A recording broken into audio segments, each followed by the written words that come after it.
नमस्कार, मैं डॉक्टर श्रद्धा वशिष्ठ आपका सबकी शिक्षा में बेहद स्वागत करती हूँ। आज मैं आपको देने जा रही हूँ एक नोटिफिकेशन की जानकारी जो डायरेक्टरेट ऑफ एजुकेशन ने अपनी वेबसाइट पर पब्लिश करा है, एक अधिसूचना। हालांकि इस अधिसूचना के संबंध में मैं आपको पहले भी बता चुकी हूँ। एक ट्वीट किया था हमारे दिल्ली के शिक्षा मंत्री और हमारे दिल्ली के उप मुख्यमंत्री माननीय श्री मनीष सिसोदिया जी ने, और इस ट्वीट में उन्होंने नर्सरी केजी और कक्षा पहली के एडमिशन्स की जो लास्ट डेट बढ़ गई है उसके संबंध में जानकारी दी थी। और अब उस संबंध में एक नोटिफिकेशन भी जारी कर दी गई है, और उस नोटिफिकेशन में क्या लिखा मैं आपको बताने जा रही हूँ। इस नोटिफिकेशन में यह लिखा है कि 21 जनवरी तक आप अपने बच्चों के दिल्ली के प्राइवेट स्कूलों में जनरल कैटेगरी यानी कि ओपन सीट्स के तहत फॉर्म भरकर जमा करवा सकते हैं। मैं आप सभी को बताना चाहूंगी कि जब हम जनरल कैटेगरी के फॉर्म भरते हैं तो कोई एक सेंट्रलाइज फॉर्म नहीं होता।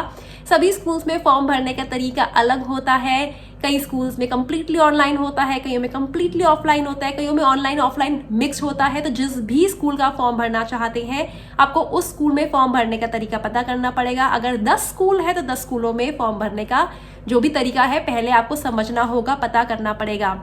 साथ ही एक और चीज भी बताना चाहूंगी आपको मैं कि अब जब आप 21 जनवरी तक अपने बच्चों के फॉर्म भर के सब जमा करवा देंगे तो उसके बाद 24 जनवरी तक स्कूल्स अपनी वेबसाइट पर उन बच्चों की डिटेल्स अपलोड कर देंगे जिनके उन्हें फॉर्म मिल गए हैं। तो स्कूल्स को भी बता दिया गया है कि कौन सी तारीख तक उन्हें कौन सा काम करना है इस नोटिफिकेशन में, और ये नोटिफिकेशन www.edudel.nic.in वेबसाइट पर पब्लिश हुआ है।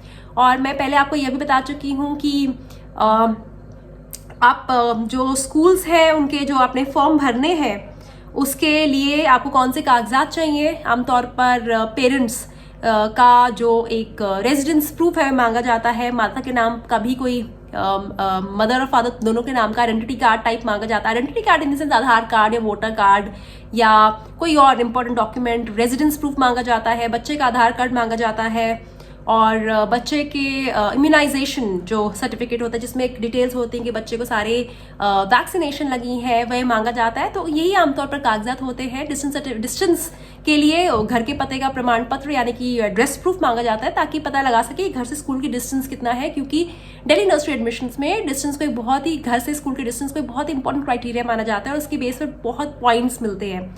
इनफैक्ट मुझे याद है जब मैंने आज से 2 या 3 साल पहले अपने बच्चे का नर्सरी में एडमिशन करवाने के लिए अप्लाई किया था तो 1-2 स्कूल्स में मेरे बच्चे का नाम ड्रॉ में इसलिए नहीं जा पाया क्योंकि 3 किलोमीटर के डिस्टेंस पर इतने पॉइंट्स मिल रहे थे और मेरा घर का डिस्टेंस 3.3 किलोमीटर था। वो एरियल डिस्टेंस काउंट करते हैं, तो इसीलिए मैंने सोचा कि आपको बता देती हूँ उस नोटिफिकेशन में क्या लिखा है। हालांकि नोटिफिकेशन की जानकारी जो नोटिफिकेशन में दिया है, ये जानकारी नोटिफिकेशन निकलने से पहले ही जो हमारी दिल्ली के शिक्षा मंत्री ने ट्वीट किया था इस संबंध में, तब मैंने आपके लिए लेकर आ गई थी।